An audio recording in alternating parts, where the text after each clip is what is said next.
Sorry to hop on late. I was a few minutes late. Me too. Well, see, it's perfect timing then. It must be everybody's like, how did your, was it a class or your presentation go, Kelly? I was a presentation. So yeah, so Leah said it was great, but you know how we are. I know.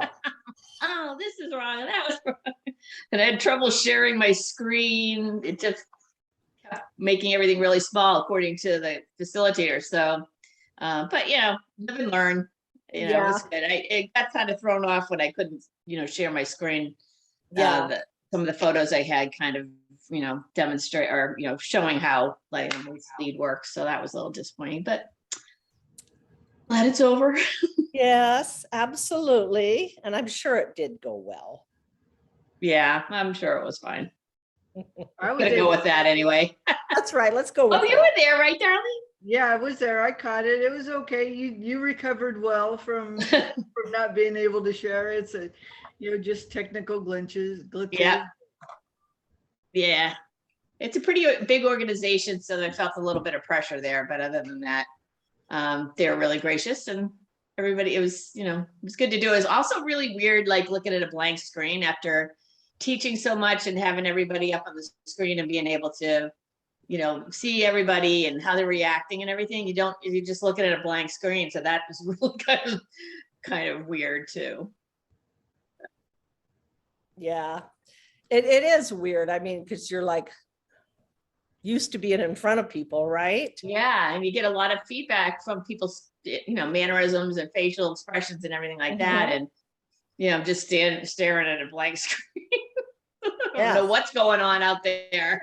Yes. Yeah. Okay, I'm finally finding my notes here, just in case I forget about what I'm talking about even, which could be possible. So I'm going to take us live on Facebook, I think. Oh, okay. I can't log into it. All right. So we're having some technical difficulties because what I did is I tried to get Leah on there today. So I gave her my Facebook and she signed in. And I don't know if she signed out or what, but Oh no. We'll figure that out later. So today is supposed to be about distant healing, distant sessions, I should say. And so first off, I'd like to hear from you guys, like, what do you hope to get out of this? Or what are your thoughts? How do you feel about doing distant sessions? You know, that kind of thing. So, Darlene, do you want to start? Sure. You know, distance sessions, you know, so far have been okay for me. You know, it's just, you know, this morning's session, you know, was able to help out with Jazz, you know, because she was still feeling a little, you know, apprehensive about doing distance sessions. So I was able to provide, you know, some information for her. So that was good, some guidelines. But kind of what I've just been doing with, I think I talked with you about that before, Jamie, just a couple of dog rescues that, you know, it's like I follow them on Facebook and I'll just sit down and do like a session, you know, like that night. If I see a dog that's come in, I'll just sit down, you know, like 9 o'clock that evening, you know, knowing that it's a time when the animal is likely, you know, either asleep or they're settled down for the night, and just getting my feedback from, you know, they post, you know, especially if it's a really bad case, you know, they post a lot of follow-up, you know, like the next day or the days after, just, you know, how the pup's doing or the cat, you know, in recovery. So I just use that as my feedback as far as, you know, if it's working or not. And then just also not really, you know, when I was initially seeing these animals coming in, you know, my initial reaction was, oh my God, that poor thing. But now, you know, I've learned not to not to feel that way. It's like, okay, you're safe, Right. you're in a good spot, you're loved, you're getting the care you need, and I'm going to do, what I can to make this a better space for you. Yeah. So, And, I think that's especially for people who are in rescue and care about animals. We have to check ourselves because it's really easy to just like see an animal hurting and like, oh, you poor thing, I gotta help you. And we just have to, that's just us, I think, sometimes. So we have to check ourselves. yeah. So just making sure I don't convey that information, because I don't want that pup to get that feeling from me. Like, I don't want him to know that I'm feeling sorry for him. I just want him to bounce back. And it's just neat to see, the rescue groups doing these phenomenal things for these Right. pups, get them back into health. So it's just amazing. That's really cool. Thank you, Darlene. So Joan, do you have anything you'd like to share with us about distance, how you feel about it, or any questions, or what you hope to get out of this? It's funny because I learned people Reiki before I learned animal Reiki, and it seemed that there was a lot more distance Reiki being done with people than when I started my practice with animals. As a practical thing, I guess, sometimes our loved ones live in different states, and they're just nobody that some people that we're not with aren't in our house. So I found myself doing some distance Reiki last week for some animals. I think I mentioned that my friend Heidi went on a meet and greet for a dog to walk, and the dog ended up, when it came over to meet her at the end, just tore a chunk of skin off her arm. And this dog didn't show any aggression. They said he's only ever showed aggression, with other dogs at times, but he was in our program of, I'm part of a group called Positive Pet Professionals of Marin in California. And so we have a wide variety of people and practitioners, dog walkers, trainers, healers, etc. And so, she reached out, my friend Heidi reached out to everybody, and, to look for some healing and just compassion for what happened to her. The people who own the dog are going to put the dog down, sadly. But, I was doing a lot of distance Reiki for her. And so it just got me doing more distance Reiki for animals, kind of just, like knee-jerk reaction. Oh, now I forgot I can like do, distance Reiki for animals as well. Not that it's, I didn't know that, but it just, I found myself when they showed I think the dog of the year that was on TV this week, the little guy with the crooked head and his tongue was sticking out sideways. The cute, the hair coming out of his head. Cutest little thing. And I just found myself, wishing and, praying for the little guy, and I'm sure he's okay. But, it's just what I'm called to do with animal Reiki. Always, you always end up thinking about animals, worldwide. Like with Ukraine, for example, I was doing distance Reiki for, which I can't even imagine how many animals have been displaced and killed and everything else in Ukraine. So it's, it's this world that we're living in kind of just has created those examples of how we can be at service for animals everywhere, no matter what's going on. And so I don't do my distance animal Reiki the exact same way I do people distance Reiki, but it's all one and the same. It's all energy that's being transferred. And so I'm always thinking about some animal somewhere, no matter what I do. In my dog walking business too. Sure. I like that you said this world that we're in, because right now so many people are angry and we all see it, right? We see it on Facebook, we see it everywhere. And you said it's an opportunity for service, and what a positive way, a positive spin, really, because it would be really easy to get pretty upset right now and be angry. And so that's a nice way to look at that, I think. Thank you for sharing that.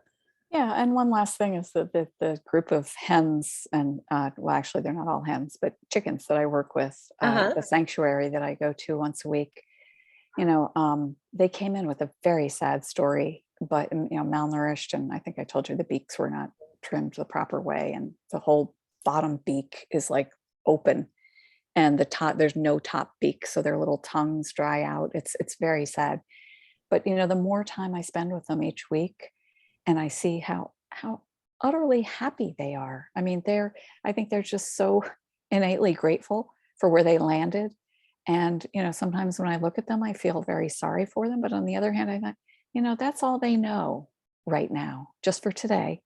And they're all okay with it. They're doing their best. So I That's love great. bringing Reiki to them. That's nice. That's really nice. Thank you. So Kelly, your thoughts on distant Reiki? Ooh, okay. I just wanted to actually just comment on what Joan was saying, because I was at a new sanctuary over the weekend, or I guess Friday, and they had a couple of goats who have disabilities with their front legs, and then also a cow whose front legs are kind of like this, and same thing. I mean, they're just like running around after us, wanting some feed, and just totally in that space of I'm in a good place, and I'm and this is my life, and there's not all this. We were talking about that actually, myself and the owner, that it's they don't carry that stuff around. They're not carrying it. They're just living their lives and clearly happy with their circumstances. So it's really good to be around that too, as a reminder for us. But yeah, I actually was doing a lot more distance session over the last couple of years because of COVID, and quite a few animals and people. It's one of my favorite things to do because it's just another opportunity to meditate. I love that. I think one of the things that I find challenging about it when I have a client is they really want to know what happened, right? And I always check in, of course, after the session, just to make sure, they don't have any questions, that everything went okay.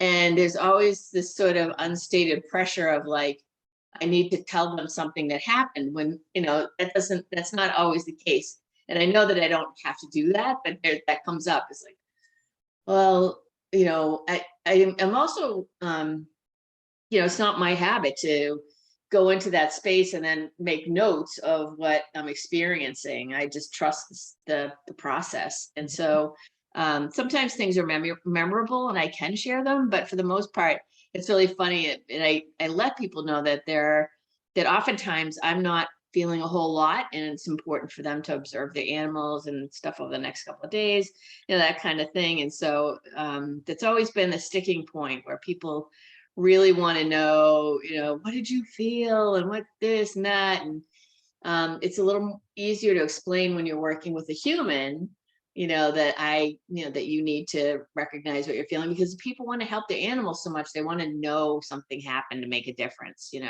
Sometimes they can see it right away, and sometimes they can't.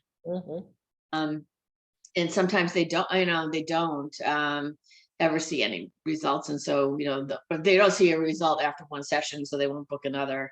And for that reason, I started doing packages, so that, to try to have people do more than one session, because, a lot of times we know one session isn't really enough. Sometimes there's a difference, but for the most part, 4 sessions is a good start. But I also wanted to remind you guys that we have the Animal Reiki Source Healing Circle. If you're on Facebook, there's lots of opportunities to practice distance sessions on there. That's So I great. do a lot of that, it's a lot of animals coming through there all the time.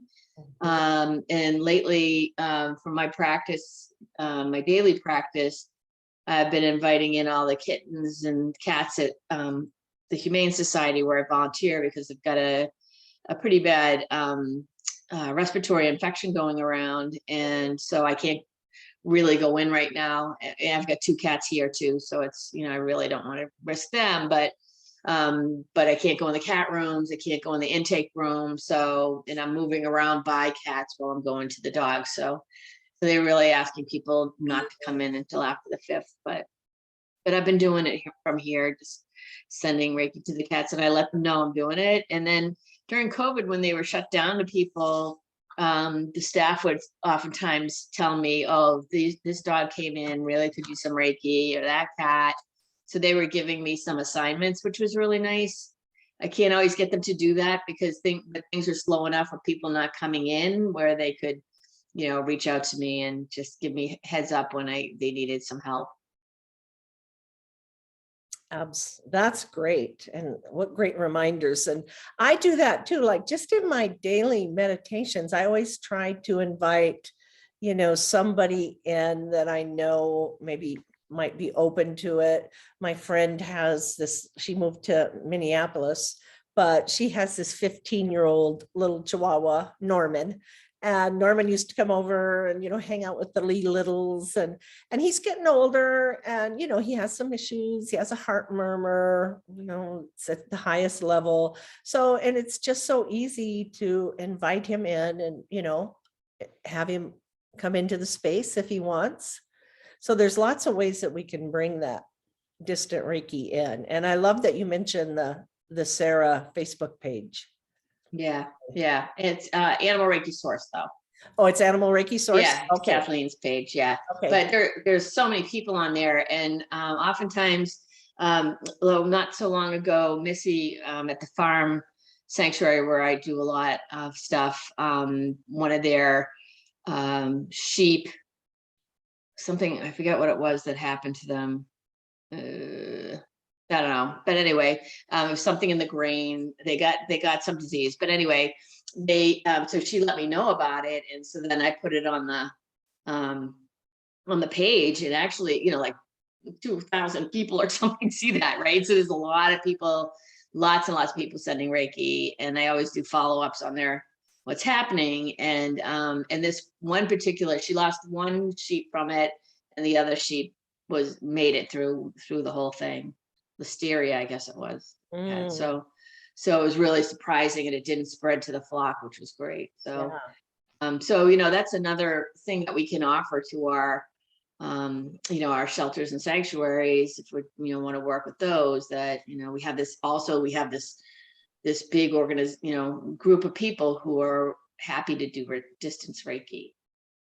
And I also love, Jamie, that you mentioned how we can do this for anybody, all around the world. And that gives me comfort, it really makes me feel like I can actually do something. And that's the reason I got into Reiki, because I didn't want to feel helpless. Right. And so knowing, like, when things are going on there, when things are happening with elephants, whatever it is, I can always, sit down and have that gift to give. Absolutely. Because sometimes, we can't do anything else for them. We can't physically go there. We can't take them out of the situation that they're in, but we can always send Reiki to them to help them through that. So it looks like I've got a photo bomber there. As long as she doesn't become a heckler, that'll be all right. So very busy back there. Yes, very busy. We got things to do, Mom. So what about before the session? So for me, there's a difference if I'm sitting down, my normal daily meditation, I'm just going to invite animals in, or something like that. But when I have a client, it's different because then I have to kind of prepare them. I like to let them know what time, find a time. Oh yeah, let's get real comfortable laying on the back of my neck. Thank you, Sophie. But anyway, I like for my clients, I always say, well, we find a time where they can sit with their animal, a quiet time. And I said, so that's what we'll do. I said, I'll text you or call you, whatever, to let you know we're about to begin. They get in position. I said, you can listen to music, you can, just something peaceful and calming, and be present with them. If you want, you can do a little meditation or just sit and focus on the love that you feel for the animal. Always keep it positive. If there's something wrong, don't think about that. Just, try to see the perfection in them. And then I do the meditation, and then I say, well, and then I will text you when we're over. So I kind of have to get in the right headspace before I do that. I want to, take a few minutes, even if it's just 5 minutes, take a few breaths, make sure the kids are all settled down because they like to do this kind of stuff, and get myself prepared. And I'm wondering what you guys do prior to get ready for a distant Reiki session.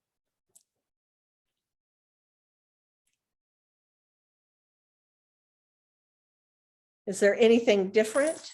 So Joan, you've done human Reiki and you've done a lot of sessions, distant sessions. Do you do anything special to prepare yourself? I just focus on my breath. I spend a good, 2 to 3 minutes just breathing in, deep in breath and long, continuous out breath. And I do that and I close my eyes because look, we're in such a world of always, our phones and our technology and this and that. I have to spend that first, prior to doing it, a good 5 minutes to really just balance out everything that I've either done so far in the day or something I'm thinking about, doing after that. Everything always sort of comes into play, and it's been that way with Reiki, that I just have to connect with my breath and really just let go of anything that has happened in the day or that's going to happen, or I just need to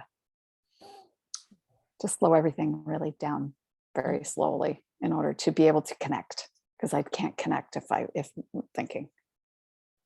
Right. Absolutely.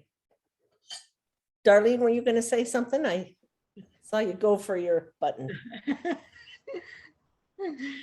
Yeah, for me, I mean, I haven't really had any opportunities to do any like official sessions, one-on-one distant sessions. So I'm, not really connecting with anybody to see how things are going on the other end, just working with the rescues. But what I've started doing, it's like, I don't know why I haven't done it before, but I just started doing the Hatsure Ho, the dry bathing, just kind of before I start, just to kind of like, cleanse myself and just, breathing and just, kind of clearing out the energy from the day and just starting, so I can sit down and relax. And I found that it's a little more refreshing to be able to sit and relax and meditate that way too. Right. What about you, Kelly? Do you have anything that you do to prep for a distant session? I do Hatsure Ho often. Same thing. I always do the dry bathing. But I'll put on a little nice music for myself too. But I follow pretty much Jamie, what you were talking about and how you're settling in. And yeah, I text people before, let them know we're getting started in 15 minutes or half an hour. I give them a heads up that I'm going to do that, so they're expecting it, and just be quiet and put on some nice music, and you can sit and meditate or just stretch out and sit, be near your animals, whatever. I did have somebody wonder about doing it over Zoom. It was a woman who had 3 parrots, and I don't like it. I don't like the idea for me of doing it over Zoom just because I feel like it's too distracting.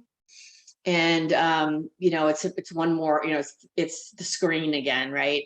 But I really kind of wanted to set up one of those with her just to see how the birds reacted, because I could hear them, so, you know, or not hear them, I could feel them being really energetic sometimes. And she said one of them would actually sigh, and just to hear this parrot sigh, I thought would have been really cool to go ahead and, you know, and see that, and how they, because they're all kind of in the same, you know, in a cage nearby, but we never wound up setting that up. But no, it would have been fun. Just Yes. as an experiment. Uh-huh. Absolutely. I've tried it on Zoom. I didn't like it either because it's a distraction. You know, it kind of keeps me from going in as deep as I want to. And then it's like you've got these people staring at you. And it's kind of like, this is just kind of unsettling. So I just do it that way now. I just, you know, text, let them know we're going to start, that type of thing. And someone joined us from phone, but it doesn't tell us a name. So who joined us? Can you come on? They may not be able to if they're on phone, because usually that means. Hi, it's Mel. Oh, Mel. Hi, Mel. Hi. Hello. Hi. Are you driving? Yeah. Okay. No, I just I'm running around doing things. I just wanted to come and listen in tonight. Okay. All right. Pretty good. We are talking about distant sessions. So. Okay, great. Yes. All right. Yeah, so I'm not a big fan of doing the Zoom, or, you know, even how I used to have them on the phone, which was a little better because I could just go sit that down. But then I thought, well, why? You know, that doesn't make much sense. So that's the way I'm doing it now with clients.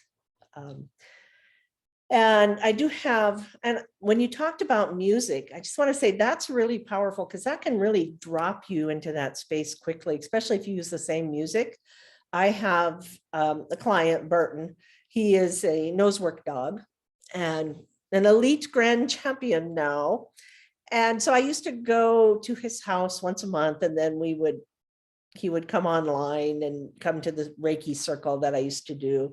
And so it got to where I used the same music every time. And I mean, he would know. It was so funny because I would come over and I got to know his mom really good. So we'd usually have a cup of tea and maybe chat a little bit, you know, and he would sit there and look at us. And then he'd be like, and he'd look at his window box like, hello, it's about me. And then we would turn the music on and he would just immediately go lay down. It's like, okay, I get it. We're supposed to be doing the Reiki. So here we are. And when she would go to trials, she would put it, you know, they have a lot of downtime. Actually, they do their run and then they have to wait till everybody's done before the next one. And so he would go sit in the back of the truck that he had, which was quite nice. And she'd put the music on. She got the app with the same music, and he would just put himself into that Reiki space with it. And so, you know, it was so funny to watch, but it's like, yeah, we can do that with ourselves too. That music just, you know, if we want to drop in quickly, music's a great way to do that, to prep. That's so funny you say that. My mom's bird loves Bob Marley. And when he's very anxious, my mom will put on anything from Bob Marley, usually One Love, and he would just swing back and forth, and he gets into his mood and he starts dancing, and his whole anxiety just goes away. That's funny. Bob Marley, that's pretty good. I love that. It's so funny to see. When she was in Germany, she had to go to Germany to see my grandma last year a few times. I used to play it for him, and I would play videos of my mom with him, singing it with him, and he would be right on the screen, and he was just so calm because you would see my mom and everything. And So it was kind of like doing the distance with him, I mean, and she was even 3,000 miles away. So, and it really, really, or 6,000 miles almost. And it really, really calmed him down. Yeah, it's just incredible, the power of music for sure.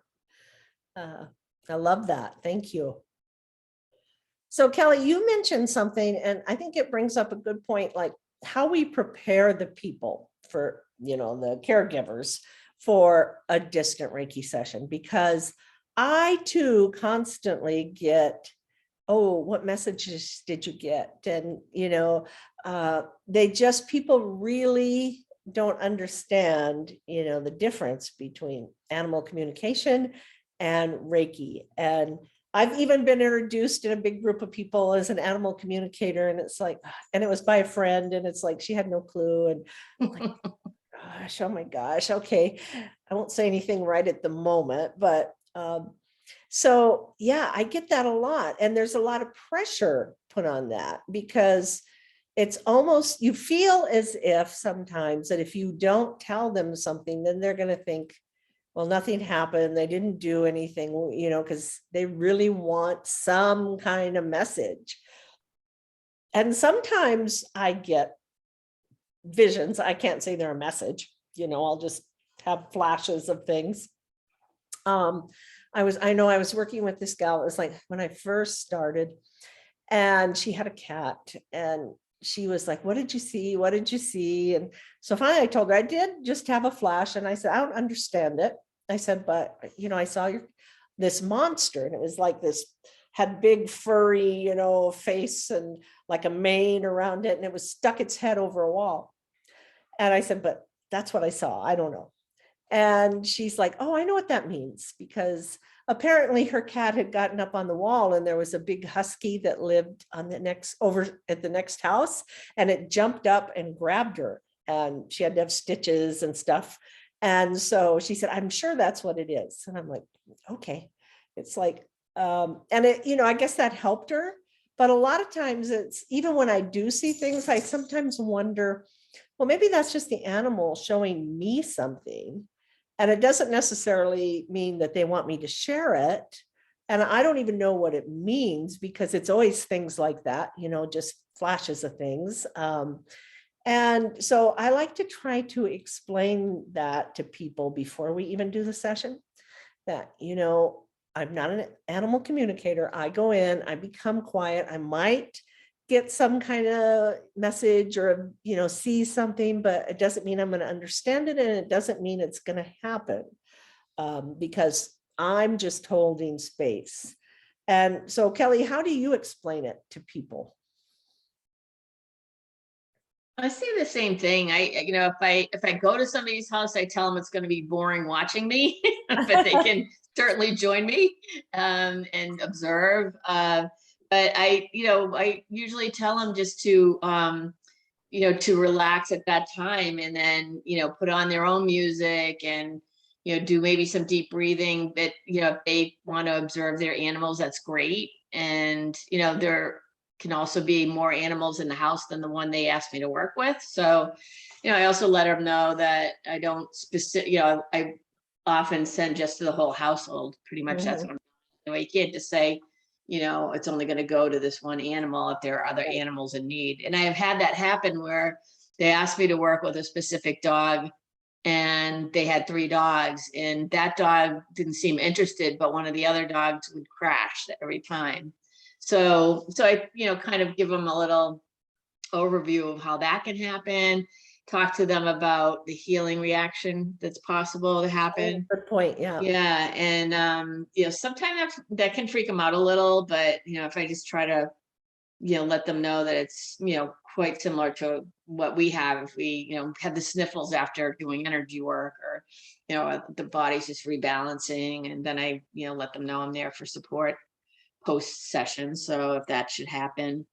And then I just, tell them it can be anywhere from, half an hour to an hour. So just relax and don't hurry yourself, and, don't hurry the animal, and just naturally, come back from the session, at your own time or the animal's time. If they stay sleeping, that's great.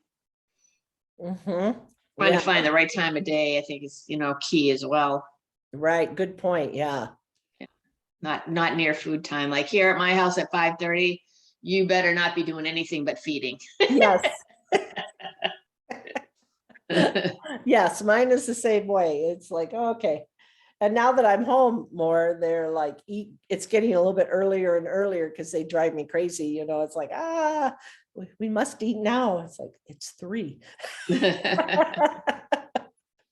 But something I didn't mention that I find really great about distance sessions is that I do a lot of gift certificate donations for like the shelter, and the school just had an auction.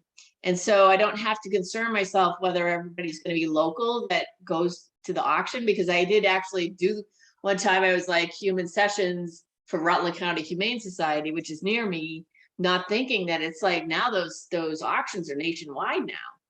So people can go online and do all the auction, get their, do the auction. So it's like a whole system that a lot of the shelters use. And so then I had somebody call me from like California.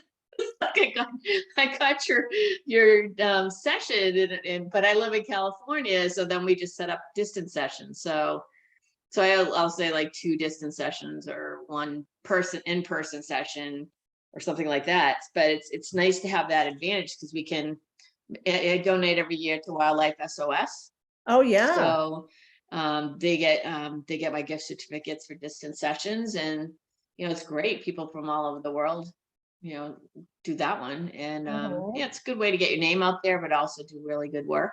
Yep. That's a Yeah. great idea, actually, and that's what distant sessions gives us more freedom as well, because like for me, if I go to someone's house, well, who knows how far away it's going to be. It may be, clear across town. So that could be an hour to get there. And then you do the session, and then it could take half your day just to do one session.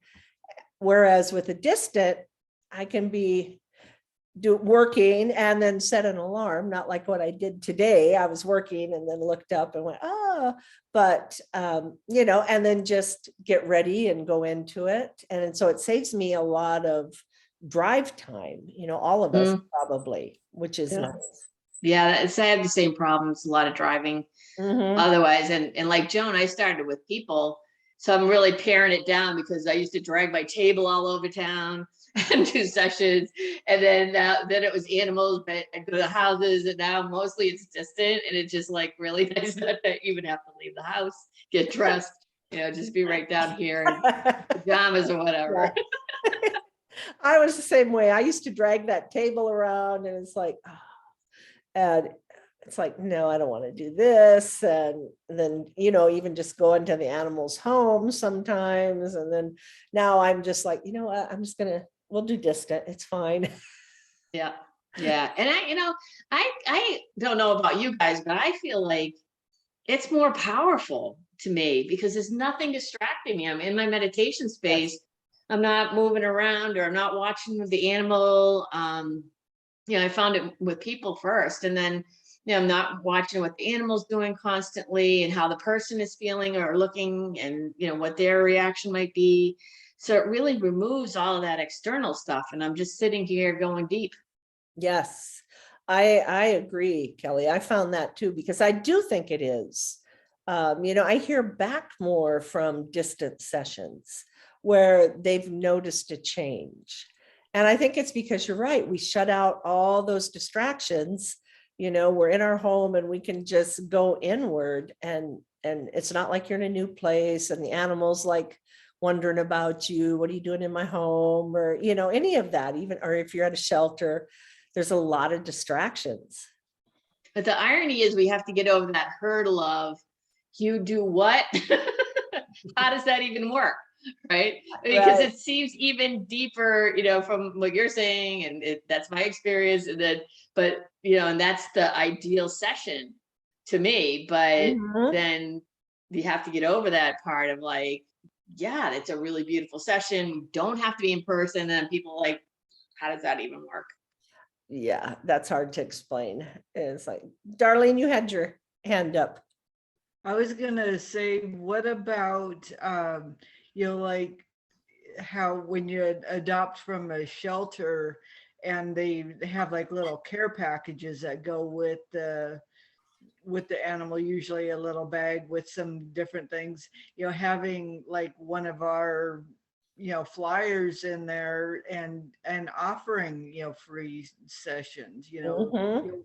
like once, probably give the animal some time to adjust to the home life. So like maybe after, a couple weeks, but then, or even if it is needed sooner, but just because the animal's going to be going through a lot of transitions anyway, adjusting to the new home, but just something to offer, a complimentary, service, distance session, either like one or probably like, Kelly was saying, and you were saying too, Jamie, that, after one session, you don't really see anything. So maybe, a complimentary, 2 sessions or something like that, just to kind of, get our name out there too. Mhm. That's great. Yeah, thanks for that reminder, because I actually did that with Rutland County back before COVID. And I know they were putting my card and stuff in the packet and, complimentary sessions, but I never heard from anybody. So I'm not sure whether they're even doing that anymore. So I'm gonna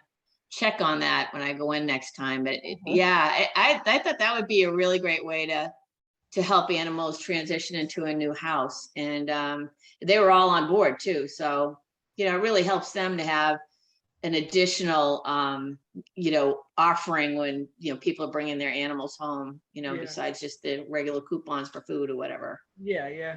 And something, even if it's just like a little, like a little flyer or something. So at least it tells a little bit about what animal Reiki is too. I think I was missing that. Maybe that's why I wasn't, wasn't really working out, but that's a great idea. Yeah, it is. I was going to say that too, because I did the same thing.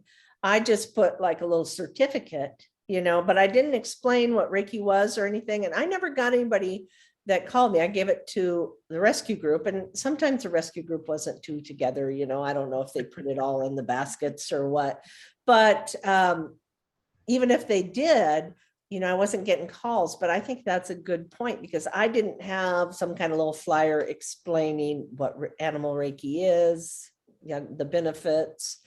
And I think that's probably pretty important. Yeah, definitely. Good catch there, Darlene. Thank Yes, you. we take it for granted, right? Oh yeah, everybody's going to want this. Take the village.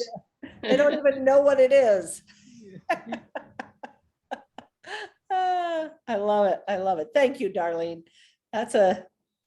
Kelly and I learned something that we were doing wrong, probably. That's So- why we're here. That's right. Right, takes a village. Do you ever ask your clients like questions after the session? So I get sometimes, where they'll say, well, yeah, I don't think anything happened. All they did was climb up in my lap and fall asleep. It's like, well, that's kind of an indication that they were accepting. Oh, it is. So I was just wondering if any of you have questions that you kind of ask people to see, because a lot of times people miss Reiki. We know it can be easily missed. And if you don't, do you think that might be a good idea to come up with some questions to, now you may notice they sleep more or less, it's all going to depend on what their normal routine is. You may see them drinking more water like us after a massage, we get thirsty and,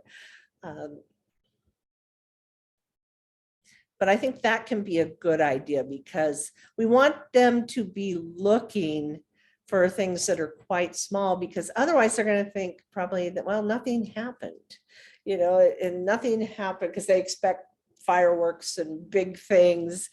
And that's not what Reiki is. It's usually, sometimes maybe it is, but for the most of the time, it's very gentle and quiet. and small little changes that they might notice.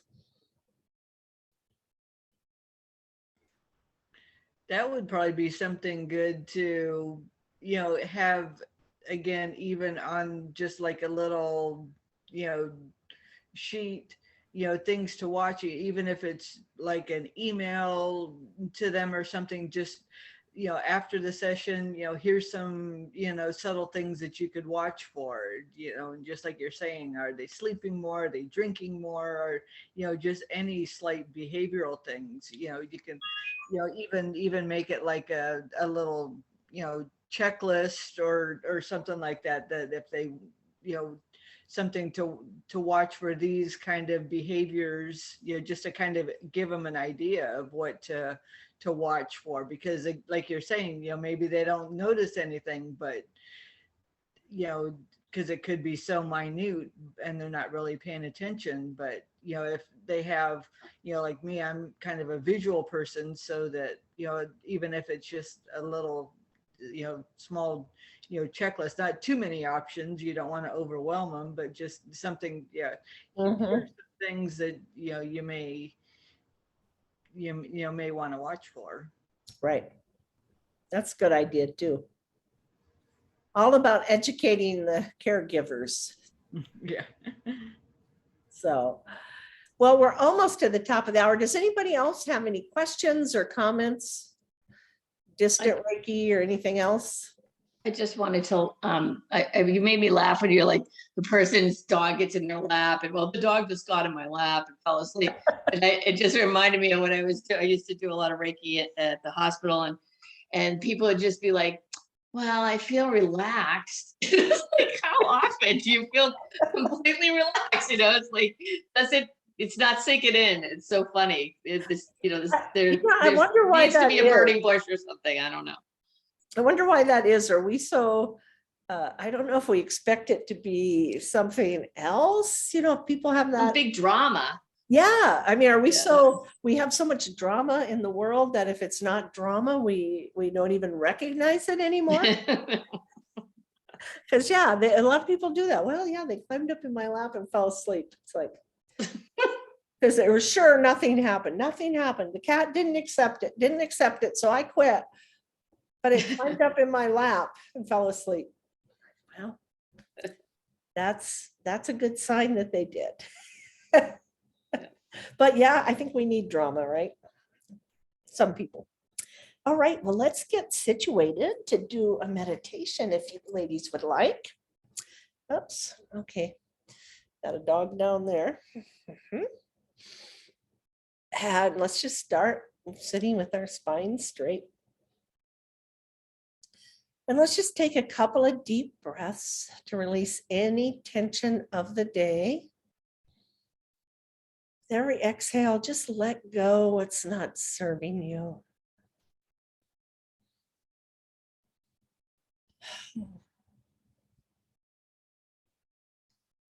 And now on your next inhale, breathe in. And as you do, really pull your breath all the way down to the hara, that belly region. And imagine you're igniting this beautiful light that resides inside you. And then as you exhale, this light travels out through your breath into the space around you.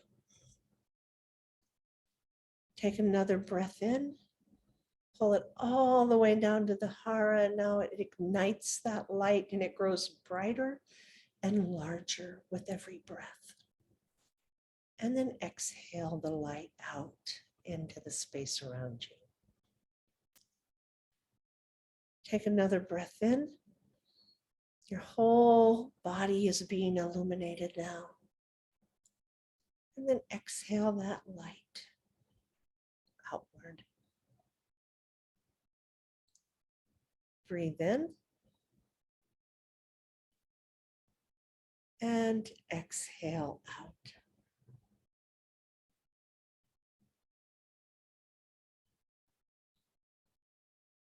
Just take another breath in. And exhale the light back out into the space around you. And just take a few breaths like that on your own.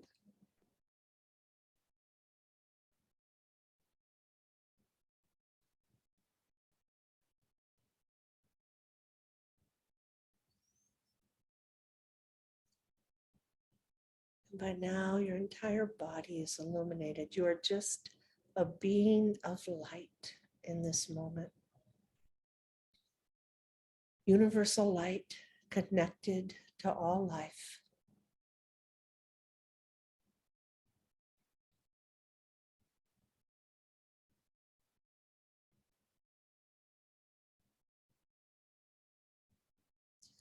Go ahead and place your hands in Gazo with intention. And set your intention for what you would like to receive or offer this meditation. And invite in any animal or animals that you would like to invite into the space that you have created.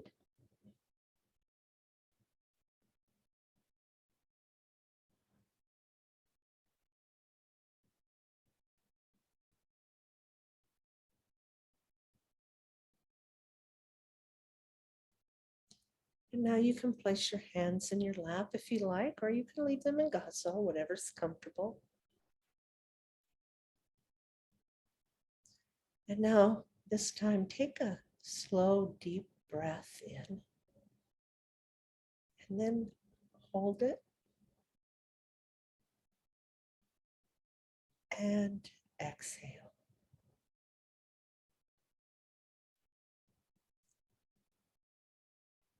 Take another slow breath in, pulling that light up all the way to the top of your head. And hold it. Give it one more push, that light to the top of your head like it's trying to break open. And then exhale and relax. Take another breath in, pulling that beautiful light all the way up your body, through your chest, your neck, your head, to the top of your head. Hold your breath. Give it one more push, pushing that light so it'll bust out of your head. Then exhale and relax.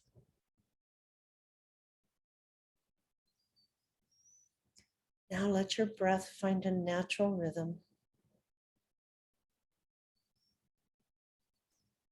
And just be present as a being of light in this space that you've created that is filled with light.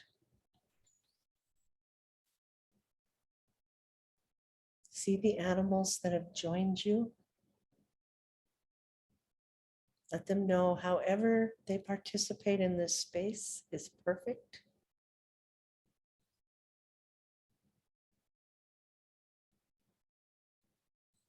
And just hold the space for them.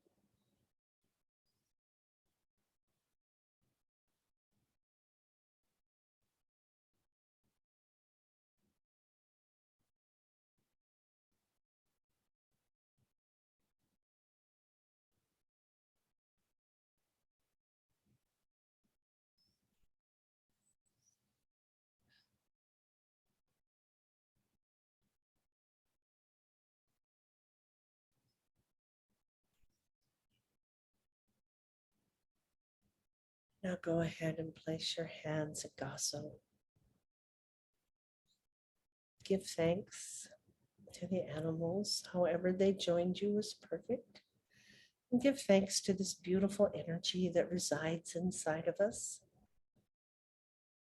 that connects us to all life. Take a deep cleansing breath, pulling that breath all the way down to the hara.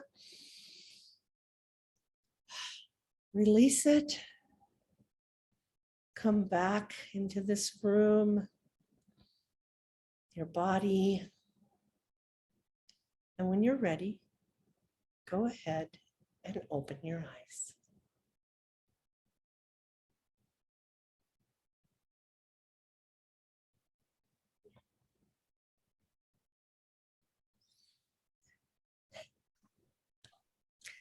So thank you, everyone. Sandra, you just joined us and we are just finishing.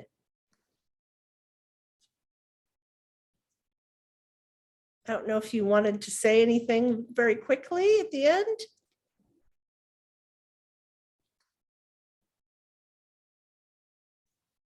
Okay, maybe not. So, well, Sandra, we start at 4 Pacific time and also at 10:30 a.m. Pacific time every Wednesday.